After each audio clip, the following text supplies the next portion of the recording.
Two-way horn speakers have been around about as long as hi-fi itself, and despite our many acoustic and industrial advances in the time since, there's something like this alluring siren call that horn designs emit to many listeners at some point in their audio journey. Some of that may be the looks, or the desire to ditch high-powered amplification for triads, but whatever the reason, I doubt horn speakers are ever going away. And the debut speaker from Los Angeles-based Simco Audio, simply called the Simco One, it could be a compelling statement for the importance in the 21st century of horn design.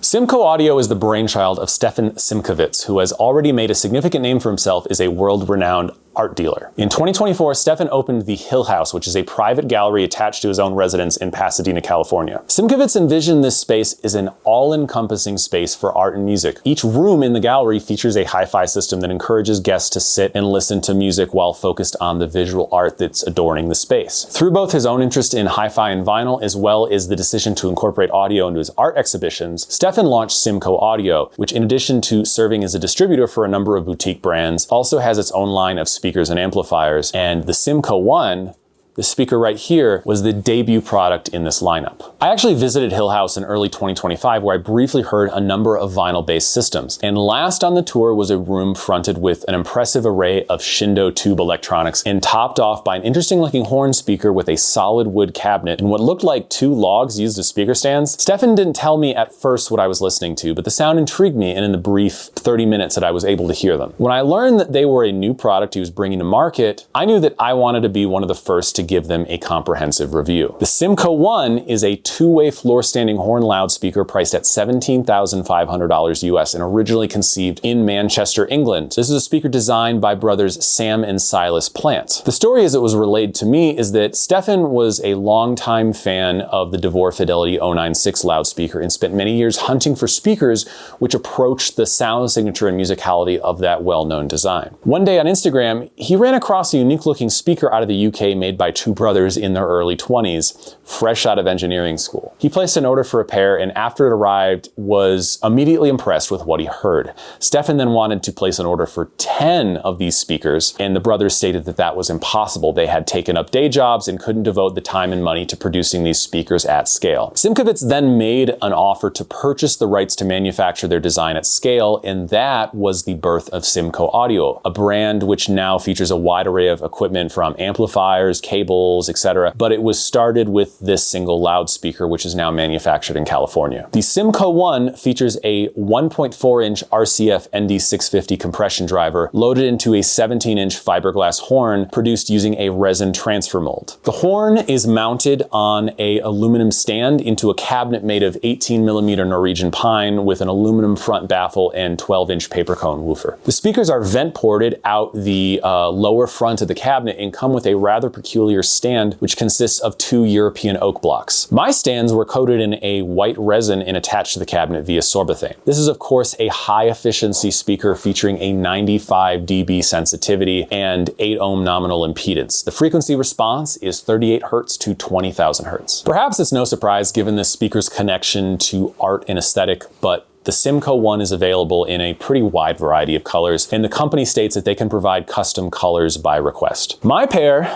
were done in a, I want to quote exactly, murdered out color scheme of black and white, but if I were ordering a pair, I'd personally stick with a palette that I think accentuates the natural pine and perhaps features a front baffle color like the really beautiful avocado green or burnt orange I saw on the website. But I think the fact that they offer so many color combinations for this product is a nice flexibility for what is obviously going to be a visual focal point in your room. Now, if you've been following my reviews or systems for the past few years, you might be thinking, wait, great. Michael isn't a low-powered trial guy. What is he doing with a high-efficiency horn speaker? And to some degree, you're right. Most of the speaker and amp combinations I've come to love over the years exist in the realm of high-wattage Class A/B amps and traditional box speakers. I've certainly heard many horn speakers at shows and showrooms over the years. Some were more compelling than others, but I was intrigued by my short listen to the Simco Ones in Los Angeles last year, and I wanted to hear if there was a kind of non-oligarch priced horn speaker that could compete with the best out there in any topology. I set up the Simco Ones on the long wall of my 17 by 26 trailside listening room. The assembly process of this speaker, it wasn't overly complicated. It did require mounting the fiberglass horn on the speaker cabinet using the aluminum stands. This speaker handles and feels like a handmade speaker, with the horn stands screwing directly into the pine cabinet rather than into the sockets. And I don't consider that a knock, by the way. For many people, the boutique feel will be a selling point, but we're a long way from the mass-produced and machined box speakers that some may be used to. Now, normally my reference power amplifier is the Hagel H30, but at 350 watts per channel into 8 ohm, the Hagel, I didn't think it was gonna mesh super well with the manufacturer's recommended power handling, which ranges from about 4 to 150 watts. However, I still had on hand the Audio Research D82 power amplifier, which I reviewed last year, which puts out roughly 75, sometimes 80 watts per channel through a set of 4 massive KT150 vacuum tubes. After some setup and positioning, I sat and did some listening with the Simco Ones, which I was assured had already been broken in, and that's when I knew something was wrong. This was definitely not the natural and refined speaker I heard in Los Angeles just a year ago. Yeah, there were some great things I was hearing, particularly the immediacy and the dynamic power of the design, but there was a bit of a kind of paint peeling off the walls sound that after a while, it started to drive me a little crazy. I was frustrated, and in that frustration, I took the Audio Research D80 out of the system and instead swapped in another amp I had in for review, the Luxman 505Z integrated amplifier, and every complaint I had faded away. This is not to say that the Audio Research was a bad amplifier. In fact, there were speakers I've heard that I really enjoyed with that American tube amp, but it just happened to be an exceptionally bad match with the Simco. With the ARC amp, the system tended to push the treble to the forefront while skimping on the bass. The Luxman, even though it's a solid state amp, Class A/B, rated at 100 watts per channel, with the Simco, it was buttery smooth and demonstrated great bass through the combination of the two. So it was with this Luxman amp that I did most of my critical evaluation of the Simco One. It just goes to show that you can't simply rely on stereotypes about tubes versus solid state when pairing amps with speakers. You really do have to listen and evaluate on an individual basis. With the Luxman 505Z happily driving the Simcos, I use my usual accompaniment of sources, which include the Pure Fidelity Harmony turntable paired with a Hana Umami red cartridge, Alnic H1202 phono stage, digital, as per usual, handled by my Inuos Zenith Mark III and Denafrips Pontus 2 DAC. I spent 2 months with these speakers and I listened to a lot of music, but let me try and sum up some of my thoughts with musical examples. And first, I will highlight Art Blakey and the Jazz Messengers with their album Free for All. The first thing I noticed when listening to this album on the Simcos was how transparent and immediate Freddie Hubbard's trumpet appeared on the left side of my listening room during the opening tune. Wayne Shorter's tenor sax had this brassy, reedy quality that was brilliant and shiny, and then the whole band came in afterwards. It was like I was pushed to the back of my seat by this wall of sound. Horn speakers often have a special way with brass instruments, as well as is also saxophone, which isn't technically brass, even though it's made out of brass, so I'll not get into that. And this speaker does a good job at producing that special magic without overcoloring the sound. Mainly with wind instruments here, I heard a good airy quality that produced the impression of air and space around the instruments without losing any of that immediate in-your-face dynamic punch and transient believability. Thinking about the rhythm section, the biggest change I heard in this speaker from what I was used to with more traditional box speakers was how much air, ring, and decay I heard in Art Blakey's cymbals from the initial hits, which sounded so immediate, just amazing transient believability, just immediate transient response. It was right there in front of you. And then the shimmer as they cascaded into the sound of the space, the performance space, my listening space, it sounded real and right. Now, in the opening track here, Blakey is playing his drums really hard, and he actually ends up clipping his drum mics pretty frequently, so there's actually distortion from the drums baked into this recording. I noticed it more on some speakers than others, but the shift from the normal drum sound to when he goes full tilt during his solo sections, it's very obvious and apparent, making the speakers sound like a real window into the session.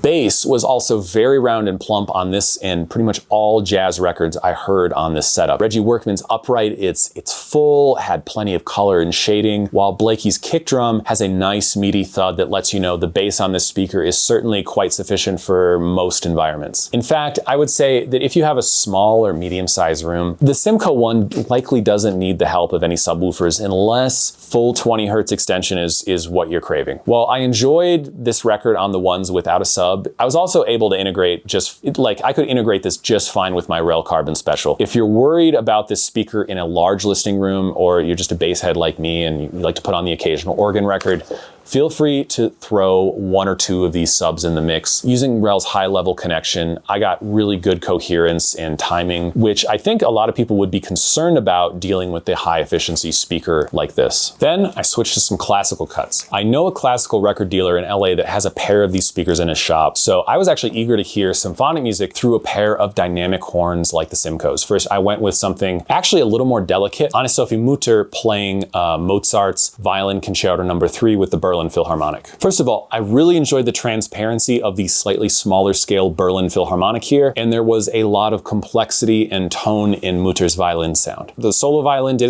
get a little bit hard in the dynamic peaks, but that is actually a hallmark of the 70s German DG recordings, and most honest speakers would actually present that. What I found more fascinating was the air and hall space that inhabited the soloist sound. Even if it was a bit spotlit in the recording itself, I could really hear a lot of color, not just emanating from the instrument bodies themselves, but also rising above the soundstage and in the imagined concert hall. Presentation wasn't this massive spread out stage, by which I mean the soundstage wasn't like overwhelmingly large the way some narrow towers can be. Rather, the image I was hearing was more about making the listener hear the performers as real physical beings in front of them. More about image tangibility than like absolute distance or spread. And this is actually not dissimilar to my reference Harbeth monitors, and one of the reasons I love those speakers is they can make me feel like the musicians and their instruments are physically in the room with me. And that's kind of what the Simco Ones accomplish, to my ears at least. Everything from Mutter's delicate vibrato to the key clicks of the principal oboe as he ascends a scale are presented with a detail that is organic, but more importantly, believable and in no way clinical. But orchestral music gets a lot more dynamic than Mozart, and so I played this beautiful old Decca wideband of Ernst Ansermet conducting the Orchestra Suisse Romand in ballet music from Edouard Lalo, particularly the ballet Nimona. Again, the Simco showed off a nice realistic tone and timbre of the various instruments and very solid bass extension on their own without the subwoofer. Here I got to hear the whole range of the orchestra through this French ballet, from the super pianissimo sections with subtle shading and bow strokes of the players, but then these huge,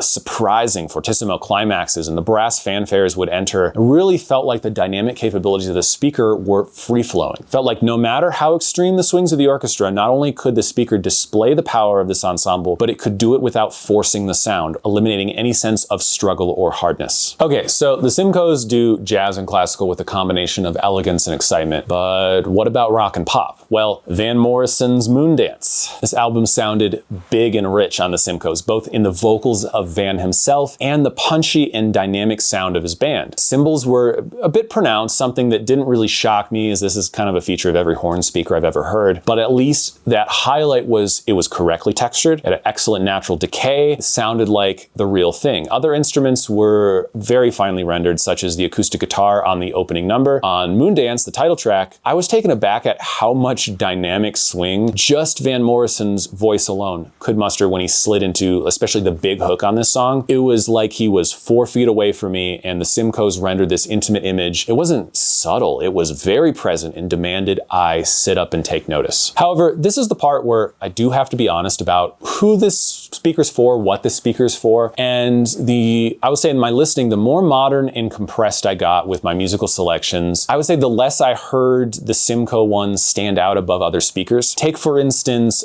Paramore's Riot, one of the best pop punk punk albums of the last 20 years. And yeah, Hayley Williams' voice sounded sweet and sugary on this youthful record, and the drums still impress me like they did on many speakers over the years. But then we have these like crunchy, almost digital sounding electric guitars, and I don't think that those effects were flattered by the fiberglass horn, and they really could dominate the sound of this album on this setup. The same goes for, you know, some 80s pop, like for instance Whitney Houston's Whitney, which still definitely has a lot of groove through these speakers. In fact, Whitney's voice sound pristine and sparkly through the Simcos in the best way. I mean, the vocals were really beautiful, but you get some of those keyboard and drum machine effects, and they kind of get pushed right to the front of the soundstage and will definitely dominate the upper mids. You know, in comparison, my reference speakers, the Harbeths, those speakers don't bring out these effects the same way, and the result is that Whitney's vocals have this kind of undiluted clarity on the Harbeths because they sit firmly in front of all that extra sound. Here on the horns, I feel like there's just more competition from that area of the frequency band. Now, none of it was unpleasant, and I enjoyed listening to pretty much all kinds of music on these speakers, but the difference is the tracks that made me fall in love with the sound of the Simco were definitely more towards acoustic, symphonic, or stripped down varieties. And the more layered the production, I feel like the less I got a sense of that effortless dynamic openness that I mentioned earlier. And I think that's the standout feature of this loudspeaker.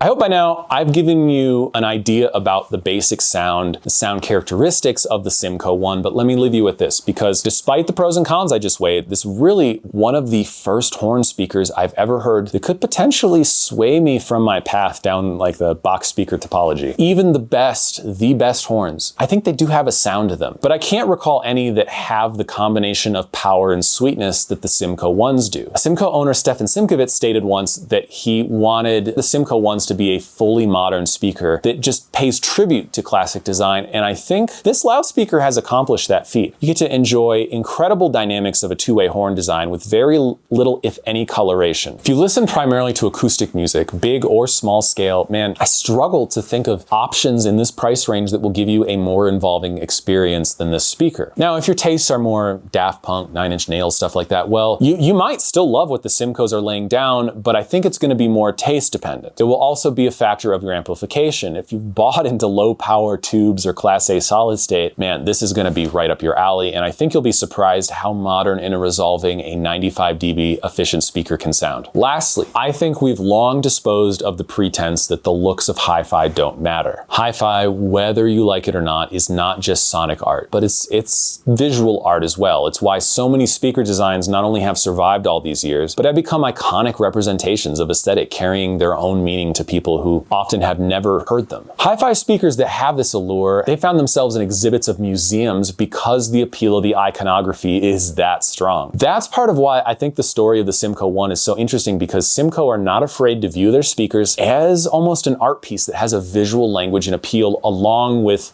the very obvious sonic appeal. This is a speaker that wouldn't look out of place in the open living space of like a Frank Lloyd Wright design, just as it would look at home in an urban loft apartment. In both of those instances, it would be a focal point, but one that presents as, I think, inviting rather than intimidating. It is beautiful, but it's not blingy, and that visual description kind of fits the sound, except that this beautiful thing can also knock you back in your listening chair with refined power, even more so than some much bigger and more visually imposing designs. I just shared a lot of thoughts on my time with the Simco Ones, but we do also want to hear from you as well. Please leave a comment down below, and don't forget to hit those like and subscribe buttons so that more hi-fi reviews like this one show up right in your feed. From The Absolute Sound, I'm Michael Johnson, and I'll see you all in the next review.